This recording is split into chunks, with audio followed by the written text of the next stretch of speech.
সায়ন্তী অবাক চোখে তাকিয়ে রইল কিছুক্ষণ। কি শুনল এসব? কানে কেমন বাজছে এখন কথাগুলো। উমায়ের তার সাথে এত বড় একটা গেম খেলতে পারো? ভালোবাসা নিয়ে এত নিখুঁতভাবে খেলা যায়? আগে জানা ছিল না তো সায়ন্তীর। বুকের ভেতরটা থেমে থেমে কাঁপছে তার। কথাগুলো শোনাটা খুব জরুরি ছিল। না শুনলে কি দুনিয়া উল্টে যেত? কেন এমন পাপ কাজটা করলো সায়ন্তী? উমায়ের আর ফুয়াদের কথাগুলো সায়ন্তীর গলা শুকিয়ে আসলো। কাঁপলো থরথরিয়ে মেয়েটা। এগিয়ে আসলো টলমল পায়ে, চোখে চোখ মুখে অসহায়ত্ব, তবুও চালচরণে কতটা তেজ, কতটা সাবলীর সে চরণ খুঁধুরি। সায়ন্তী উমায়ের সামনে এসে দাঁড়ালো। হঠাৎ ফুয়াদ ভরকে গেল। উমায়ের গম্ভীর হয়ে তাকালো। সায়ন্তী বলে উঠল দৃঢ় কণ্ঠে, এই রাজনীতি নোংরা রাজনীতি। এই বেইমানির পথ ছেড়ে দিন ওমায়ের। রক্ত নিয়ে খেলা মানায় না আপনাকে। আপনি আমার আদর্শ পুরুষ, এরকম তো আপনি নন। উমায়ের শার্টের হাতা ফোল্ড করতে করতে বলল। বাড়ি যা। সায়ন্তী রেগে গেল। রাগে আক্রোশে উমায়ের কলা চেপে ধরল আচমকা। রাগে চোয়াল শক্ত হয়ে এসেছে সায়ন্তীর। চোখ জোড়া জলে চেক চেক করছে। উমায়ের দেখল সব নিখুঁত চোখে। সায়ন্তীর কণ্ঠ খানিকটা কাঁপল। তীব্র অধিকার বোধ কথার ভাষায়। সায়ন্তী নাকি রাজনীতি, কোনটা বেছে নেবেন আপনি? উমায়ের সায়ন্তীর চোখে চোখ রেখে বলল, রাজনীতি। আজ তো তার উত্তর চাই, যে কোনো মূল্যে। এতটা ছলনা না করলে কি হতো না? জানতেই হবে সায়ন্তীকে কেন তাকেই গুটি বানিয়ে খেলতে হলো উমায়েরকে। আমার থেকে বেশি ইম্পর্টেন্ট আপনার জীবনের রাজনৈতিক পদ উমায়ের? সায়ন্তীর কথায় উমায়ের যেন আরো কিছুটা গভীর হলো। চোয়াল শক্ত করে নিল। চোখে মুখে কেমন যেন লাগলো। কপালের পাশের শিরাটা ওঠানামা করলো। উমায়ের সায়ন্তীর হাতের কবজি ধরে নিজের কলার থেকে সরালো। হাত দুটো সামনে এনে চোখের সামনে ধরল। কঠিন শব্দগুলো আওড়ালো সে। কণ্ঠটা কেমন রূঢ়, কঠোর থেকেও কঠোর। রাজনীতি আমার রক্তে মিশে আছে ইজাজ কন্যা। রাজনীতির জন্য এরকম হাজারটা শান্তিকে আমি ত্যাগ করতে পারি। একটা মেয়ে কখনো আমার দুর্বলতা হতে পারে না, আমার পথে বাধা হতে পারে না। আমি ইজাজুল মির্জা নই শান্তি, ওমায়ের আয়মান মির্জা। ওমায়ের আয়মান মির্জার দুর্বলতা কোনো নারী নয়। তুই ইজাজ কন্যা, তুই বোকায় রয়ে গেলি। আই এম সরি, তোর সাথে এমনটা করা উচিত হয়নি আমার। তবে তুই হচ্ছিস দাবার সেই চাল যাকে দিয়ে আমি জিততে পারতাম। তোকে হাতছাড়া করি কি করে বল? সায়ন্তীর চোখ মুখ অশান্ত। কেমন পাগল পাগল লাগলো নিজেকে। ফুয়াদও জানতো না সায়ন্তী এখানে চলে আসবে। তবে সায়ন্তী যে এভাবে সবটা জেনে যাবে কল্পনাও করেনি সে। ফুয়াদ কোনো সময় চায় না সায়ন্তী কষ্ট পাক। সায়ন্তী উমায়ের হাত টেনে নিজের সাথে নিয়ে গেল ওপাশের রোমে। তারপর উমায়েরকে দাঁড় করিয়ে লম্বা লম্বা কয়েকটা শ্বাস ফেলল। উমায়ের দুগাল চেপে ধরে বলল, উমায়ের ওর রুমে যা যা বলেছেন সব মিথ্যে, তাই না? ফুয়াদকে শোনানোর জন্যই এইসব বলেছেন, তাই তো? এখানে তো ফুয়াদ নেই। এবার বলুন না সত্যিটা কি? উমায়ের সায়ন্তীর হাত সরিয়ে দিয়ে বলল। সবটাই সত্যি। জেনে গেছিস ভালোই হলো। সায়ন্তীর থমকালো, ভরকালো, তাও শান্ত কণ্ঠে বলল, আবারও? উমায়ের, এখানে আমি আপনি ছাড়া কেউ নেই। প্লিজ সত্যিটা বলুন। আমার কিন্তু কষ্ট হচ্ছে। উমায়ের কপালে ভাঁজ পড়ল। পকেটে দু হাত গুজে বলল, তো আমি কি করব? মিথ্যা বলবো কেন? সত্যি বিশ্বাস না হলে তোর বাপ চাচাকে জিজ্ঞেস কর। তোর বাপ কি করেছিল কয়েক বছর পূর্বে, আর কি থেকে কি হয়েছে। সায়ন্তীর চোখ জোড়া অসম্ভব লাল হয়ে উঠেছে। চেঁচিয়ে বলে উঠল এবার, কে কি করেছে ওসব জানতে চাই না আমি উমায়ের। আপনি আমাকে বলুন কেন এমন করলেন? আপনি আপনি সত্যি ভালোবাসেন না আমায়? না। এতটা কঠিন হয়তো কখনো হয়নি উমায়ের কণ্ঠস্বর আজ এতটা বিষ ঢেলে দিল কথাটায়। সায়ন্তী কাঁপা কণ্ঠে জিজ্ঞেস করল, যা ছিল সবটাই অভিনয়? শত্রুর সাথে প্রেম টেম খেলা যায়, তাকে ভালোবাসা যায় না। তুই আমার শত্রু, দেশের শত্রু। অপরাধী তোর মাও ছিল এদের মধ্যে একজন। ইনফরমেশনের দরকার ছিল তাই মিশেছি তোর সাথে, অন্য কিছুই না। উমায়ের স্পষ্ট তেজি কণ্ঠস্বর, অবজ্ঞা অবহেলা যেন সুর তুলছে ছন্দপতনে। সায়ন্তীর পৃথিবী থমকে গেছে। মাথা ঘুরছে, চারপাশে চেয়ে যাচ্ছে অন্ধকার। তার তিক্ত অনুভূতিরা আসছে পৃষ্ঠে জড়িয়ে নিচ্ছে তাকে। ভালোবাসার রং বদল, চেনা মানুষটার এতটা অচেনা রূপ কি করে মেনে নেবে তার মস্তিষ্ক? মনের খেলায় বড্ড কাঁচা সায়ন্তী। একজন পাক্কা খিলাড়ির চাল ধরতেও পারেনি তার মন। কেন সে এতটা বোকা হলো? দিন শেষে সেও ঠকে গেল। তবুও মন তো বুঝ মানতে নারাজ। শেষবারের মতো বেহায়া হয়ে বলে উঠল, ওমায়ের, মজা করছেন আপনি আমার সাথে? বলো না, মজা করছেন? এসব কি বলছেন আপনি? কি করেছে বাবা, কি করেছে আম্মু? তাদের ভুলের শাস্তি আমার ভাগে কেন তুলে দিচ্ছেন ওমায়ের? বলুন না সত্যিটা কি? উমায়ের বিরক্তি নিয়ে বলল। তুই কে যার সাথে আমি মজা করে সময় নষ্ট করবো? সায়ন্তী হাসল। ঠোঁটের কোণের হাসিটা চোখে মুখে ওঠা ব্যথাটা কমাতে ব্যর্থ হলো। আনমনেই বলে উঠল, আমাকে ঠকালেন। যদি এবার ঠকে যাই? ঢোক গিলল সায়ন্তী কয়েকবার। উমায়ের তাচ্ছিল্য করে বলল, তোকে পছন্দ না করার প্রমাণ তুই নিজেই। রাত বেরাতে বের হওয়া মেয়ে মানুষ তুই। ওমায়ের মির্জার ভালোবাসে মানুষ হওয়ার যোগ্য কিছুতেই হতে পারিস না। সায়ন্তী চোখ বন্ধ করে ফেলল। নিজের কানকে তীব্র নিষেধাজ্ঞা জারি করলো, যেন এমন ভয়াবহ কথাগুলো আর যেন সে গ্রহণ না করে। সায়ন্তী কান্না আটকে ভাঙা ফ্যাকাশে গলায় বলল, এবার ঠকে গেলে আমি সত্যি সত্যি মরে যাব ওমায়ের ভাই। উমায়ের দরজা ঠেলে বের হতে হতে বলল। মরে যা। সায়ন্তী ঠায় দাঁড়িয়ে রইল, মনে মনে আওড়ালো সে। আপনার জন্য মৃত্যুও মঞ্জুর। উমায়ের বের হওয়ার আগেই সায়ন্তী তার হাত চেপে ধরল, নিজেকে ধাতস্থ করে ফেলল। মুহূর্তে চেহারায় ফুটে উঠল গাম্ভীর্যের রেশ। চোয়াল শক্ত হয়ে আসলো সায়ন্তীর।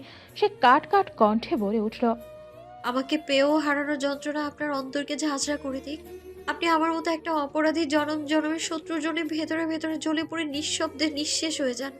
আমার বিরহে প্রতিনিয়ত রোজ নিয়ম করে একবার করে মরুন, তবুও আমাকে না পান আপনি। আমি আপনাকে অভিশাপ দিচ্ছি মিস্টার উমায়ের আয়মান মির্জা। আমাকে না পাওয়ার আফসোস আপনার কোনো দিন কোনো কালেই না ফুরাক। মধ্যরাত নিস্তব্ধতায় ছেয়ে আছে চারপাশ। উমায়ের বাড়ি ফিরেছে দরজা ছেড়ে বসার ঘরে আসতেই তাজরুল মির্জাকে দেখে কিছুটা হলেও অবাক হলো। বাড়ির সবাই ঘুমাচ্ছে, আর এই এমপি মহাশয় এখনো বসে আছে কেন? কারণ তো নিশ্চয় আছে। উমায়ের শার্টের হাতা গোটালো, ঘড়িটা খুলে শার্টের বোতাম দুটো খুলতে খুলতে এগিয়ে আসলো। ঘুমাননি কেন আব্বা? তাজরুল মির্জাকে দেখে মনে হলো তিনি বেশ গম্ভীর হয়ে আছেন। উমায়ের আবার জিজ্ঞেস করল। কোনো সমস্যা? তাজরুল মির্জা উঠে দাঁড়ালেন। তোমার ঘরে এসো। উমায়ের ভ্রু কুচকালো, ঘাপলা আছে মনে হয়। তাজরুল মির্জা পিছু পিছু নিজের ঘরে এসে থামল সে। তাজরুল মির্জা দরজাটা সজোরে বন্ধ করে টান টান হয়ে দাঁড়ালেন। উমায়ের উৎসুক দৃষ্টি তাজরুল মির্জা রাগী কণ্ঠে বলে উঠলেন, অভদ্র হয়েছ কবে থেকে? এইসব শিক্ষা দিয়েছি আমি আর তোমার মা মিলে। তোমার কথায় তোমার মিথ্যা দরদ দেখে আমার ভাইয়ের মেয়েকে তোমার হাতে তুলে দিব ভেবেছি। তুমি যে এতটা অযোগ্য প্রমাণিত হবে তা তো জানা ছিল না। এমপি হচ্ছ ভালো কথা, তাই বলে নিজের পছন্দের মানুষকে কষ্ট দেওয়ার রাইট তোমাকে কে দিয়েছে? আমাদের বাড়ির মেয়ের অসম্মান করার সাহস কুড়ি পাও তুমি? মেয়েবাজ হয়েছ তুমি। কয়েকদিন হেসে খেলে কথা বললাম, ভালোবাসা দেখালাম, মন ভরে গেছে ভেবে ছুঁড়ে ফেলে দিলাম। আমাদের বাড়ির মেয়ে কি এত সস্তা? উমায়ের উচ্চস্বরে চিৎকার করে ডেকে উঠল। বাবা, তাজরুল মির্জা দমলেন না। রাতের বেলা মেয়ের এরকম ফ্যাকাশে বিধ্বস্ত মুখ দেখেই ওনার মাথা গরম হয়ে গেছে। হোক নিজের ছেলে, তাই বলে কোনো মেয়ের সাথে খারাপ আচরণ করা তিনি মেনে নেবেন না। চেঁচাইলেই সত্যি মিথ্যা হয়ে যায় না ওমর। তোমার সাহস কি করে হয়?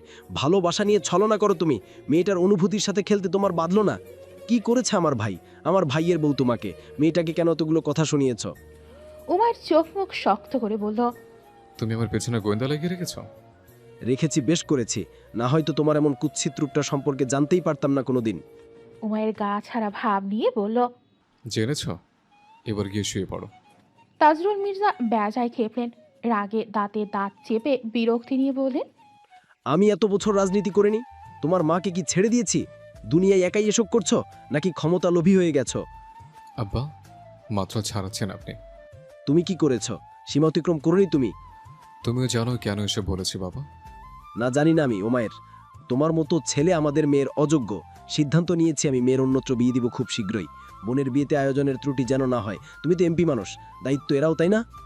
উমায়ের চাপা রাগী কণ্ঠে বলল, যে কুত্তার বাচ্চা বিয়ে করার নামও নিবে, তাকে সেখানে দাঁড়িয়ে পুঁতে ফেলবো আমি।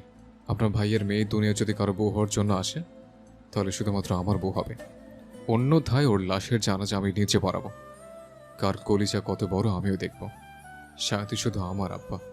মাঝখানে আপনি বাধা হয়ে দাঁড়ালে আমি ভুলে যাব আপনি আমার বাপ। তাজরুল মির্জা রেগে বলল, ফাইজদামি করো। তোমার ভালোবাসার দৌড় আমার জানা হয়ে গেছে। আমাদের মেয়ের থেকে দূরে থাকো। কি করেছি আমি? তাজরুল মির্জা তেড়ে এসে বললেন, লজ্জা করছে না আবার জানতে চাইছো? দূরে থাকবে মানে দূরে। তোমার মতো এত নাটক জানি না, আমি সরাসরি বলছি। কি শুরু করেছো কয়েকদিন ধরে? বড় হয়ে গেছো, চোখে পড়ে না কিছু আমাদের?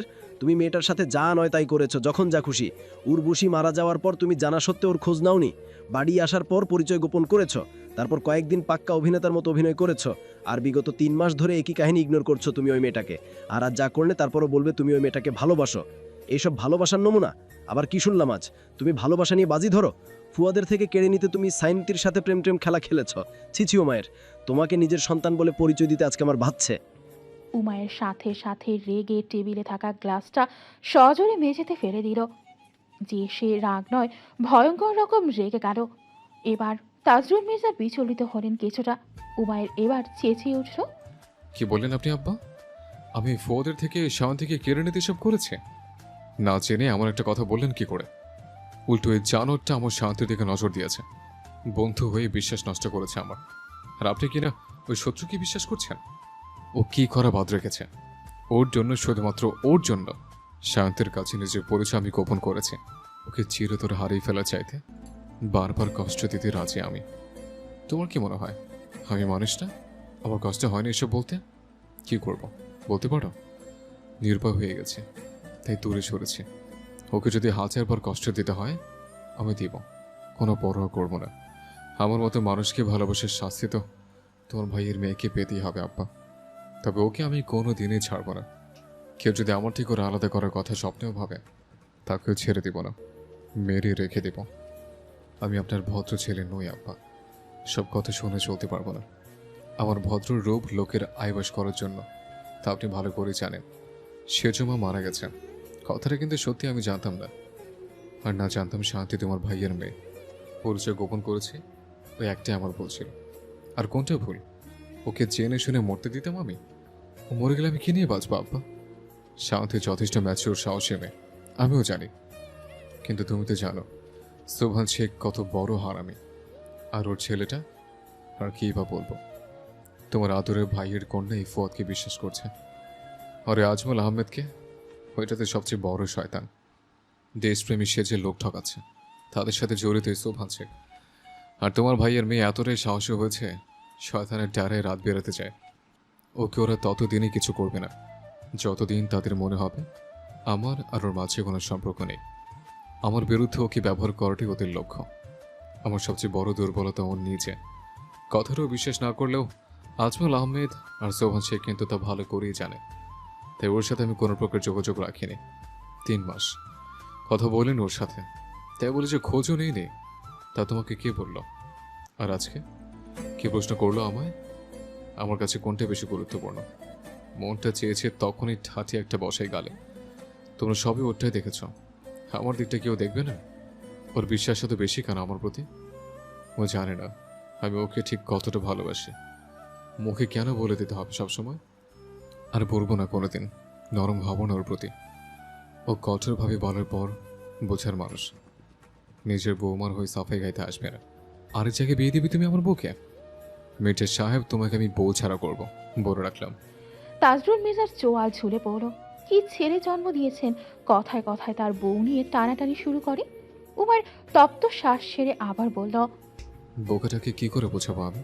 ওই পথ ছাড়তে বলিনি ওকে? আমার কথা শুনেছে, আমাকে বিশ্বাস করেছে। তারপরও তুমি বলবে আমি ভুল, আমি খারাপ, মেনে নেব সব কিছু।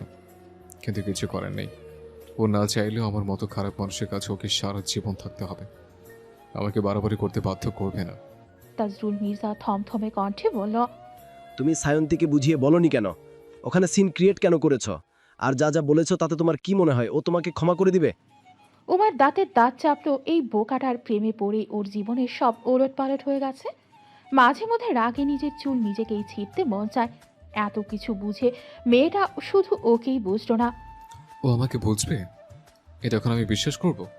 কি পরিমাণ পাগল হলে ওখানে এসব প্রশ্ন করে আমাকে? আজকে আমি ইচ্ছে করে ওখানে গিয়েছি। এটা জানতাম তোমার ভাইয়ের সুকন্যা সেখানে যাবে গাধামি করতে।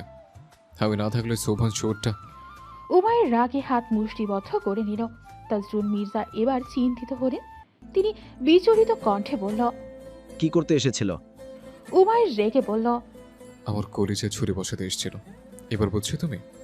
তোমার ভাইয়ের মেয়েকে আমি কবে জানে থাপড়ে দাঁত ফেলে দিই। সাহসী হয়েছে। ভুলে যায় নাকি যত সাহসী হোক, যত অস্ত্র চালানো শিখে যাক, দিন শেষেও একজন মেয়ে মানুষ। ওর সম্মান হারানোর ভয় নেই আব্বা। আমার মুখ খুলতে বাধ্য করবেন না। রাগে মাথায় ফেটে যাচ্ছে। আপনি এসছেন ওর হয়ে ওকালতি করতে। নির্বাচনটা যাক, ওর ডানা আমি ছেটে ঘরে বসাবো। বেয়াদব হয়েছে। তাজরুল মির্জার এই মুহূর্তে প্রচুর হাসি পেরো, যা বুঝলেন ছেলের সামনে এখন হাসতে শুধু বিপদ না, জান নিয়ে টানাটানি পড়ে যাবে। এমনভাবে কষ্ট দিবি তাই বলে? উমায়ের রেগে গেল আরও, মাথা দিয়ে গরম বাষ্প উড়ে যাচ্ছে মনে হয়। আমার সামনে নিয়ে আসো ওটাকে। 100 বার কষ্ট দিব। তোমারও তো দরদ লাগছে কেন? আমি কষ্ট দিব, আমি ভালোবাসবো, যা খুশি করব। তুমি মাঝখানে আসবে না। তেরামি করা ছুটিয়ে দিব। ঘরের রগ 5টা তেরা তোমাদের মেয়ের। মানে মা ভাইয়ের খুনিকে নির্ছাদে খুন করবেন। দুনিয়া উদ্ধার করে ফেলেছে, খারাপের সাথে হাত মিলিয়েছে। এত বুদ্ধি কি সব হাঁটুতে রেখে ঘুমায় নাকি? জিজ্ঞেস করো কি? পাগলা ঘোড়ার মতো পেছন পেছন ঘুরিয়েছে। ওটুকু মেয়ে তোমার ছেলেকে, আর তুমি ওর পক্ষ নিচ্ছ? কেমন বাপ তুমি? আমার মায়ের চয়েস খারাপ, ভালো বাপ ডিসার্ভ করি আমি। তাজরুল মির্জা থতমত খেয়ে গেলেন। ছেলে তার কথায় কথায় বাপ পরিবর্তন করতে চায়? এমন ছেলে জন্ম দিয়ে তিনি বিপদে আছেন এবার। তাজরুল মির্জা গিয়ে বসলেন ছেলের পাশে। তাই বলে বাপ তুই সায়ন্তীকে এইসব কথা বলবি? আব্বা, আপনি আমার চোখের সামনে থেকে যান। তাজরুল মির্জা চোখ ছোট ছোট করে তাকালেন। উমায়ের চোখ বন্ধ করে পেছনের দিকে হাত দিয়ে লম্বা লম্বা শ্বাস ফেলছে। তাজরুল মির্জা ডাকল, বাপ আমার, যা গিয়ে সায়ন্তীকে বুঝিয়ে বল, আসার পর থেকে দেখছি রুমের দরজা আটকে বসে আছে। কষ্ট পেয়েছে মা? উমায়ের তেতো কণ্ঠে বললেন, এত দরদ দেখাতে পারবো না। ভালোবেসে স্তব দিয়েছে, বিয়ে করার আগে ওর সামনে যাবো না আমি। তাজরুল মির্জা এবার কপাল চাপড়ালেন। দুই ঘাট তেরাকে বিয়ে দিলে কি সংসার করবে? হাড়ি পাতিল ছোড়াছুড়ি করে একজন আরেকজনের মাথা ফাটিয়ে দেবে। সংসার আর করা লাগবে না এদের। তাজরুল মির্জা উঠে দাঁড়ালেন। এ ছেলের সাথে কথা বলে লাভ নেই। তিনি দরজার কাছে যেতেই উমায়ের পিছু ডাকল। কুমিল্লা স্টেডিয়ামে সামনে সিটে বসার জন্য একটা নিমন্ত্রণ পত্র নিয়ে তো এমপি সাহেব। তাজরুল মির্জা ভ্রু কুচকে তাকালেন। উমায়ের বিছানায় শটান হয়ে শুয়ে পড়ল। আপনার বৌমার সকাল 11টায় ম্যাচ আছে, জাতীয় দলের হয়ে প্রথম খেলবে, দেখতে যাব। ব্যবস্থা করুন। ছেলের ছেলে বউয়ের পেছনে গোয়েন্দাগিরি একটু কম করুন। কবে না যেন নিউজ বের হবে, সাবেক এমপি মহাশয় নিজের ছেলের বাসর ঘরে গোয়েন্দা পাঠানোর অভিযোগে গ্রেপ্তার। তাজরুল মির্জা চোখ রাঙিয়ে তাকালেন। দরজার পাশে রাখা জুতোটা হাতে তুলে নিয়ে ছুড়ে দিলেন ছেলের দিকে। রাগে গজগজ করতে করতে বললেন, হতচ্ছাড়া খবিশ ছেলে। আদিত্য আলিশা সুন্দর করে রেডি হয়ে খাবার টেবিলে বসেছে। আলিশা কানে মোবাইল ধরে হাসছে আর কথা বলছে। আম্মু, আজকে উন্দির বাচ্চার প্রথম ম্যাচ, আমি খুবই এক্সাইটেড। আদিত্য খোঁচা মেরে বলল, তুই কেন এত খুশি হচ্ছিস? যার এক্সাইটেড থাকার কথা তারই তো পাত্তা নেই। এখনো রুম থেকে বেরই হয়নি কেন? সময় দেখছিস? ইজাজুল মির্জা তখন বাহির থেকে আসলেন। তাকে দেখে সুফিয়া বেগম বলে উঠল, কই গেছিলি সকাল সকাল? মাইয়ার খবর রাখোস না নাকি? ঠিক মতো খায় না, কিছু না, রাইতে খাইতে আইলো না, সকাল হইছে, অনেকেও আসে নাই। উমায়ের গায়ে শুভ্র রঙা পাঞ্জাবি জড়িয়েছে আজ, সুন্দর করে পরিপাটি হয়েছে অনেকটা। আরুষ পাশ থেকে টিপ্পনি কেটে বলল, ভাই বিয়ে করতে যাচ্ছেন নাকি? উমায়েরও হেসে বলল, বিয়ের জন্য তো আমি এক পায়ে খাড়া। বোন কখন দিবি বল? আরুষ টেবিলে বসতে বসতে বলল। আগে আমার বউ দিবি, তারপর। উমায়ের টেবিলে বসে ধীরে সুরে বলল, বউ পটিয়ে লাভ নেই, কি বরং শাশুড়ি পটা। কথা আছে না, কান টানলে মাথা আসে। আরুষ ভ্রু বাঁকিয়ে তাকালো। তাজরুল মির্জা এসে বলল, অন্তিকুই আতিকা। আতিকা বেগম মিনু বেগম নাহার বেগমের দিকে তাকালেন, কারণ নাহার বেগমই সায়ন্তীকে ডাকতে গিয়েছিল। ইজাজুল মির্জা চেয়ার টেনে বসে বলল, ভাইজান, জয়ন্তীকে মাঠে দিয়ে এসেছি আমি। তামজিদ মির্জা বলল। কেন? আলিশা খুশি হয়ে বলল, মামা, আজকে সায়ন্তীর খেলা আছে, আমরা তো দেখতে যাব। তামজিদ মির্জা হাসলেন।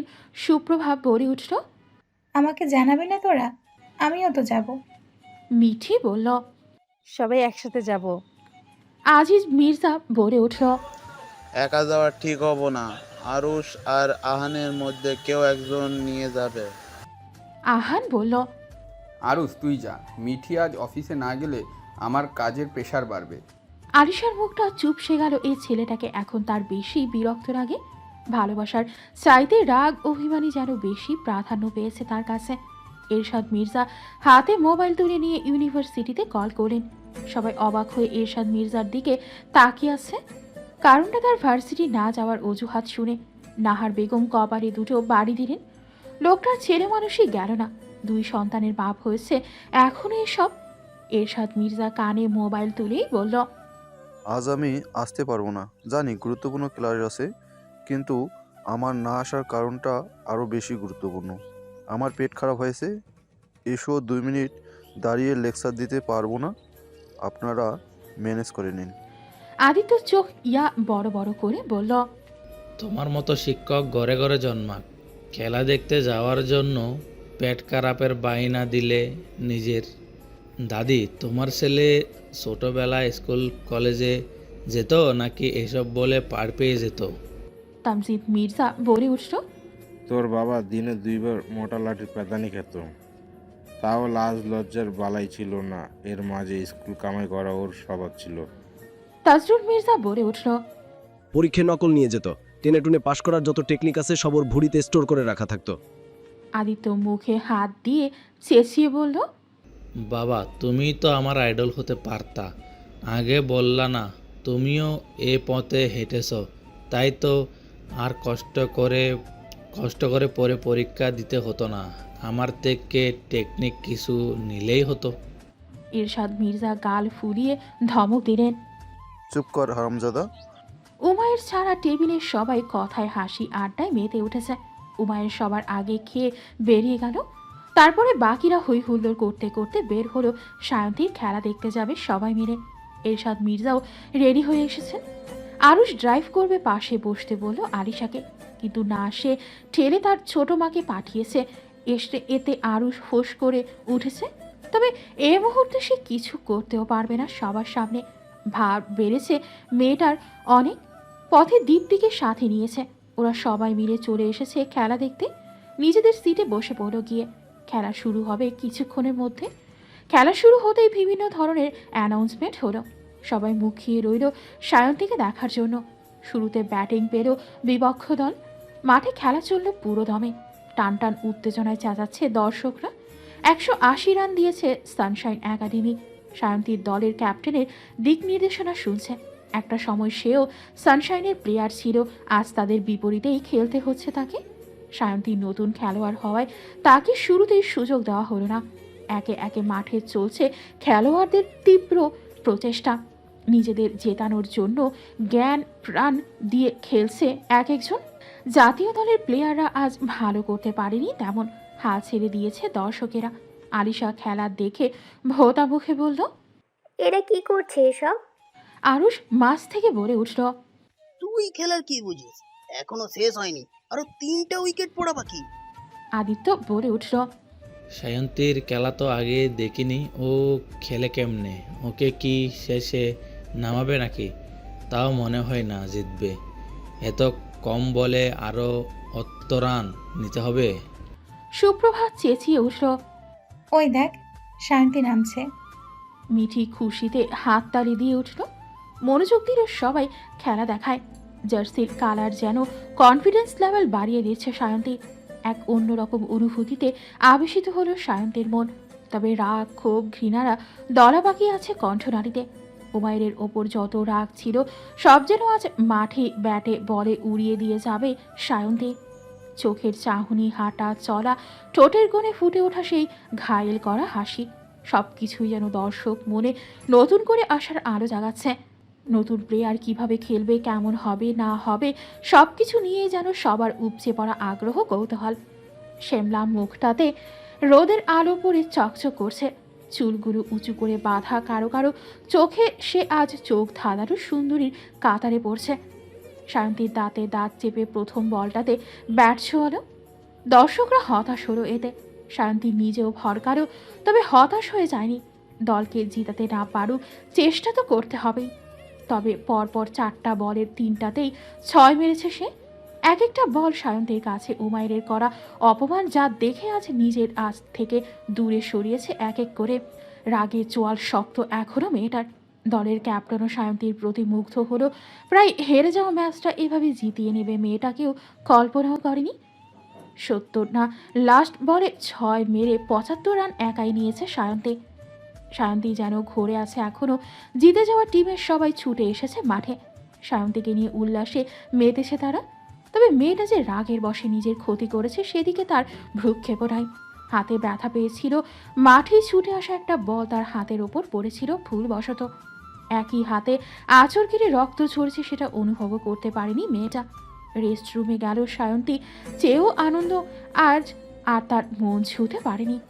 চুপ করে বসে রইল বেঞ্চটাতে, মাথা নিচু করে। তখনই কেউ তার হাতে হাত রাখল। সায়ন্তী চমকে উঠল এক প্রকার। মাস্ক ক্যাপে আবৃত মুখের একজন যুবক। সায়ন্তী এক পলক তাকিয়ে থেকে হাত সরাতে চাইল। এরই মধ্যে কয়েকজন যুবক এসে দাঁড়ালো সেখানে। একজন রেগে বলল, একে আপনি এখানে এসেছেন কার পারমিশন নিয়ে? আমাদের দলের সদস্যদের নিরাপত্তার ব্যাপার আছে, বাইরে যান বলছি। সায়ন্তী হাত সরিয়ে নিতে নিতে বলল, ওনাকে এখান থেকে নিয়ে যান তো। সায়ন্তীর বিরক্তি মাখা মুখের দিকে ছেলেটির তীক্ষ্ণ দৃষ্টিটা স্থির হলো। সায়ন্তী ফিরেও তাকালো না আর। সে জানে এই চোখের অধিকারীকে, গোটা মানুষটাকে সে নিপুণভাবে চেনে। সায়ন্তীকে একটা ছেড়ে আশ্বস্ত করে বলল, আর কোনো অসুবিধা হলে আমাদের জানাবেন, কেমন? সায়ন্তী আলতো হেসে বলল, থ্যাঙ্কস ভাইয়া। সায়ন্তীকে কল করলো আলিশা। সায়ন্তী পানি খেতে খেতে কল রিসিভ করলো আলিশার উচ্ছ্বসিত কণ্ঠ। কখন বেরোবি? আমরা সবাই বাইরে ওয়েট করছি।